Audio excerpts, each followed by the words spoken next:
Bonjour à toutes et à tous, et bienvenue dans ce nouvel épisode où nous allons plonger au cœur de l'âme humaine. Là où les doutes rencontrent l'espoir, et où l'ordinaire bascule soudainement vers l'extraordinaire.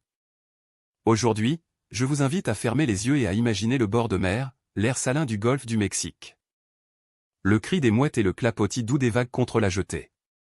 Nous sommes à Orange Beach, en Alabama, une petite communauté apparemment tranquille, mais qui abrite des cœurs tourmentés. Des esprits inquiets et des vies en quête de direction. C'est ici que se déroule l'histoire que nous allons explorer ensemble, tirée du livre poignant d'Andy Andrew. Que l'on pourrait traduire par les petites choses qui font le destin ou le retour de l'observateur. Imaginez un instant que vous êtes au bout du rouleau. Peut-être êtes-vous un écrivain en panne d'inspiration, incapable d'écrire une seule ligne valable, terrifié par les délais qui s'accumulent. Ou peut-être êtes-vous un père de famille, acculé par les dettes, voyant vos rêves s'effondrer comme un château de cartes. Au point de confondre un vieil homme bienveillant avec une menace.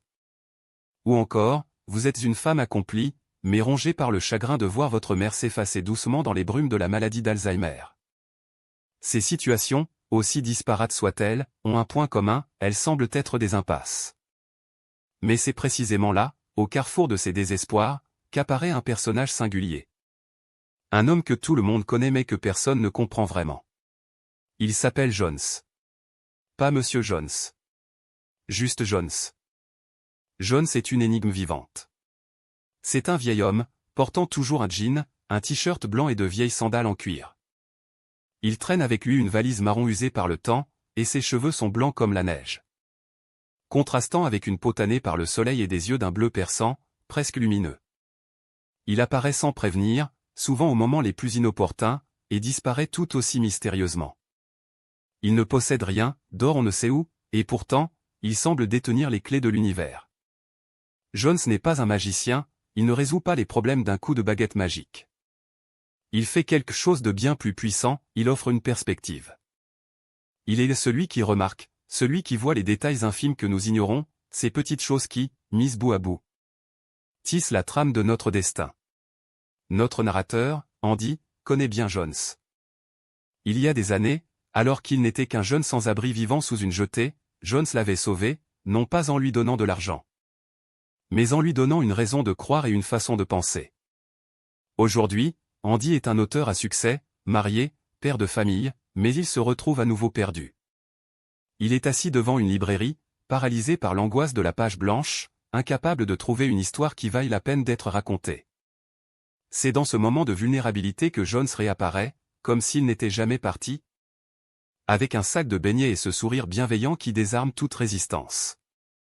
La première leçon que Jones offre à Andy, et par extension à nous tous, concerne la nature même de nos luttes.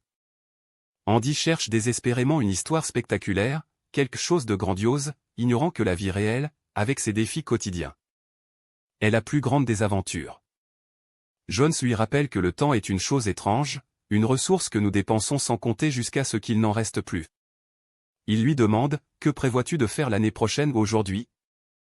Une question simple, mais qui souligne notre tendance à vivre dans un futur hypothétique en négligeant le présent. Jones ne donne pas de réponse toute faite, il pousse Andy à marcher vers la lumière, une métaphore qui résonne tout au long du récit. Il ne s'agit pas seulement de trouver une solution, mais de changer l'angle sous lequel on regarde le problème. Mais Andy n'est pas le seul à avoir besoin de Jones. Prenons le cas de Baker Larson. Baker est un homme brisé. À 37 ans, il fait face à la saisie de sa maison et de ses terres. Il a tout misé sur l'apparence de la réussite, achetant des camions neufs et une grande maison pour prouver sa valeur. Pour échapper à l'ombre d'un père et d'un grand-père qui ont fini leur vie dans la misère ou en prison. Aujourd'hui, il est au bord du gouffre. Un matin, fou de rage et de désespoir, il se rend dans son champ de blé ravagé par la maladie et les oiseaux, armé d'un fusil. Prêt à tirer sur tout ce qui bouge. Et qui trouve-t-il là, calmement debout au milieu des étourneaux? Jones. La rencontre est explosive. Baker menace Jones, mais le vieil homme, avec une tranquillité déconcertante, désarme la situation non par la force, mais par la vérité. Il dit à Baker, « Tu n'as rien à faire. » Baker, furieux, proteste qu'il a plein de choses à faire, qu'il doit sauver sa ferme. Mais Jones insiste, « Tu n'as plus rien à faire car tu as déjà tout fait pour en arriver là. Tu as planté de mauvaises graines pendant des années. C'est une vérité brutale. Jones explique à Baker que son problème n'est pas la malchance, mais sa quête effrénée de la normalité. Baker a passé sa vie à faire ce que tout le monde fait, emprunter de l'argent qu'il n'a pas pour acheter des choses dont il n'a pas besoin. Pour impressionner des gens qu'il ne connaît pas. Jones lui lance alors un défi radical: si tu fais ce que tout le monde fait, tu obtiendras ce que tout le monde a. Veux-tu être normal? Ou veux-tu une vie extraordinaire? C'est ici que le concept de perspective prend tout son sens. Jones explique que la normalité est un mythe destructeur. Être normal aujourd'hui signifie souvent être endetté, stressé, et vivre au-dessus de ses moyens. Pour obtenir des résultats différents, il faut agir différemment. Il faut avoir le courage d'être bizarre aux yeux de la société. Baker, bien que sceptique, est intrigué. Il n'a plus rien à perdre. Jones l'invite alors à un cours informel qu'il donne sur la jetée, un cours sur la parentalité. Mais qui va se révéler être un cours sur la vie elle-même. Ce cours rassemble un petit groupe hétéroclite, Andy et sa femme Polly, Baker et sa femme Silly, un couple nommé Bart et Kelly, et plus tard, une photographe nommée Christy. Ils s'attendent à des conseils classiques sur l'éducation des enfants, mais Jones, fidèle à lui-même, renverse la table. Il commence par une analogie sur les citronniers. Kelly raconte comment elle a réussi à faire pousser des citrons meilleurs parfaits en suivant simplement les instructions des experts. En respectant un standard précis. Jones rebondit là-dessus: si nous avons des standards précis pour faire pousser des citrons, pourquoi n'en avons-nous pas pour élever nos enfants? Il met le doigt sur une plaie ouverte de notre société moderne, l'absence de consensus sur ce que signifie bien élever un enfant. La plupart des parents se contentent de faire de leur mieux, mais sans objectif clair, le mieux est une notion floue. Jones les pousse à définir le produit fini. Quel genre d'adulte voulez-vous que votre enfant devienne? Ils dressent ensemble une liste de qualités: reconnaissant, joyeux, financièrement avisé, responsable, humble, confiant. La liste s'allonge. Mais Jones s'arrête sur un point crucial: la différence entre l'intégrité et le caractère. C'est une distinction subtile mais puissante que Jones nous invite à faire. L'intégrité, explique-t-il, c'est la fiabilité structurelle. Une banque peut avoir de l'intégrité, un pont aussi. Une personne intègre ne ment pas, ne vole pas, elle est fiable. Mais le caractère, c'est autre chose. Le caractère, c'est l'intégrité en action. Une personne peut être intègre en restant assise sur son canapé à ne rien faire de mal. Mais une personne de caractère se lève et fait le bien. Elle agit. Elle a le courage de ses convictions. Jones enseigne à ses parents que s'ils veulent que leurs enfants aient du caractère, ils doivent eux-mêmes incarner ce caractère. Ils doivent être le modèle, le standard. Cette leçon sur les standards ne s'applique pas qu'à l'éducation. Elle s'infiltre dans tous les aspects de la vie des personnages. Prenons Jacques Bailey, un homme d'affaires prospère qui connaît Jones depuis des décennies. Jacques est l'exemple vivant de ce que Jones enseigne. Il a bâti sa fortune non pas en cherchant le profit à tout prix, mais en cherchant à créer de la valeur pour les autres. Lors d'une rencontre organisée par Jones entre Jacques et Baker, Jacques explique comment il a survécu à une crise économique majeure dans l'industrie automobile. Alors que ses concurrents baissaient les prix et licenciaient, Jacques a fait l'inverse. Il a ouvert ses ateliers pendant la période de Noël pour réparer gratuitement les vélos et les jouets des enfants de la communauté. Il a servi. Il a créé du lien. Et quand l'économie a repris, les gens se sont souvenus de lui. Ils ne sont pas venus acheter une voiture chez un concessionnaire, ils sont venus acheter chez un ami. C'est une leçon fondamentale que Baker doit apprendre. Il se plaint de ne pas pouvoir emprunter d'argent pour relancer son activité. Jones lui retourne le cerveau: ne pas pouvoir emprunter est peut-être la meilleure chose qui te soit arrivée. Cela le force à être créatif, à démarrer petit, à prouver sa valeur sans filet de sécurité. Baker, qui est un excellent cuisinier et mécanicien naval, commence à voir des opportunités là où il ne voyait que des obstacles. Sa femme, Silly, se découvre une passion pour le jardinage et commence à proposer ses services aux voisins. Ils commencent à construire une ville extraordinaire non pas avec de l'argent emprunté, mais avec leurs propres mains et leur ingéniosité. Mais la perspective de Jones ne se limite pas au monde matériel. Elle touche aux blessures les plus profondes de l'âme. Mary Chandler, la femme de Jacques, vit un drame silencieux. Sa mère, autrefois sa meilleure amie, sombre dans la démence. Marie est en colère, non pas contre sa mère, mais contre la situation, contre Dieu. Contre l'injustice de voir une femme brillante réduite au silence et à la confusion. Elle pense que sa mère n'est plus là, que sa vie n'a plus de sens. Jones, avec une douceur infinie, confronte cette douleur. Il révèle à Marie qu'il rend visite à sa mère, qu'il lui parle, et qu'elle est toujours là, d'une certaine manière. Jones pose une question bouleversante, « Et si ta mère était encore en train de t'enseigner quelque chose ?» Marie est choquée. Comment une femme qui ne peut plus parler pourrait-elle enseigner quoi que ce soit? Jones lui explique que pour devenir la femme qu'elle doit être, la femme capable d'aider tant d'autres personnes dans le futur. Marie doit apprendre la patience absolue, l'amour inconditionnel, le pardon sans attente de réciprocité. Et qui d'autre que sa mère, dans cet état de vulnérabilité extrême, pourrait lui enseigner cela? C'est un moment de grâce pure. Jones chante doucement une berceuse que la mère de Marie lui chantait quand elle était petite. Brisant les digues de son chagrin et ouvrant la voie à l'acceptation. C'est la preuve que même dans les ténèbres les plus profondes, une perspective différente peut allumer une lumière.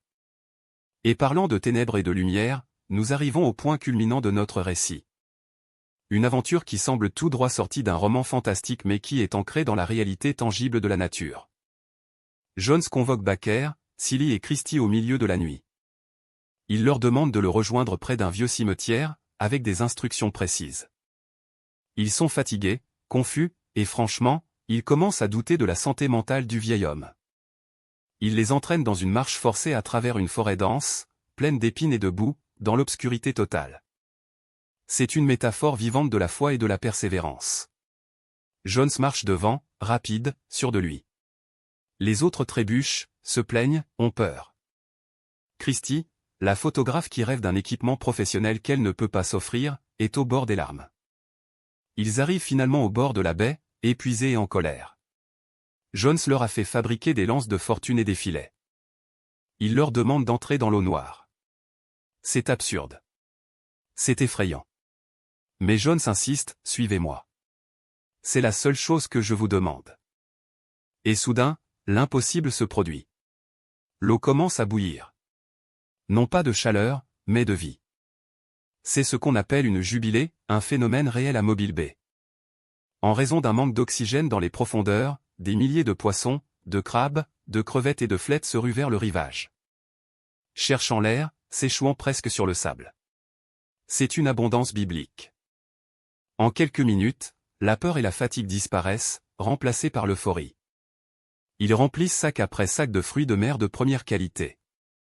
Ils réalisent alors que Jones ne les a pas emmenés dans une marche de la mort, mais vers une bénédiction qu'ils n'auraient jamais pu imaginer. Cette scène est cruciale. Elle illustre parfaitement le concept de traverser l'ambiguïté. Jones avait expliqué à Baker plus tôt que la maturité, c'est la capacité de vivre avec l'ambiguïté. De continuer à avancer même quand on ne connaît pas la réponse, même quand on ne voit pas le chemin. La plupart des gens s'arrêtent dès qu'ils ont peur ou qu'ils ne comprennent pas. Ils retournent à leur normalité confortable. Mais ceux qui persévèrent, ceux qui font confiance au guide et continuent à marcher dans le noir, finissent par atteindre la jubilée. L'abondance qui les attend de l'autre côté. Au petit matin, alors qu'ils sont couverts de boue et riches de leur pêche miraculeuse, ils cherchent Jones. Mais comme à son habitude, il a disparu. Il les a conduits à l'eau, leur a montré comment pêcher, mais il les a laissés récolter les fruits de leur travail. Jacques Bailey arrive peu après, ayant été prévenu par Jones, et achète toute leur pêche pour ses restaurants. Leur offrant exactement les sommes dont ils avaient besoin pour lancer leur rêve, l'appareil photo pour Christie, les outils pour Baker, les plantes pour Silly. Ce n'est pas de la charité, c'est le fruit de leur effort, guidé par la sagesse. L'histoire se termine avec Andy, notre narrateur, qui réalise enfin le sujet de son livre. Il cherchait une fiction complexe, des espions ou des guerres, alors que l'histoire la plus puissante était là, sous ses yeux. L'histoire de gens ordinaires transformés par une perspective extraordinaire. Il comprend que Jones n'est pas seulement un personnage, mais un principe. Jones représente cette petite voix qui nous dit de regarder plus loin, de chercher le sens caché, de ne pas se contenter des apparences. Alors, que devons-nous retenir de ce voyage à Orange Beach? Premièrement, que la perspective est un choix. Nous ne pouvons pas toujours contrôler les événements de notre vie ou la maladie, la crise économique. Les pannes d'inspiration, mais nous avons le contrôle absolu sur la manière dont nous les interprétons. Une impasse peut devenir un tournant si nous changeons d'angle. Deuxièmement, que la normalité est un piège. Si nous voulons une vie exceptionnelle, nous devons être prêts à faire des choses exceptionnelles, à penser différemment. À servir les autres quand le monde nous dit de nous servir nous-mêmes. Troisièmement, que nous devons définir nos standards. Que ce soit pour élever nos enfants ou bâtir une entreprise, nous devons savoir quels fruits nous voulons récolter avant de planter la graine. Sans vision claire du résultat final, nous errons sans but. Et enfin, que la sagesse est souvent juste à côté de nous, attendant d'être remarquée. Jones dit souvent, « Je suis là. Je suis toujours là. » Cette sagesse, cette capacité à remarquer, est accessible à chacun de nous si nous prenons le temps de ralentir, d'écouter et d'observer.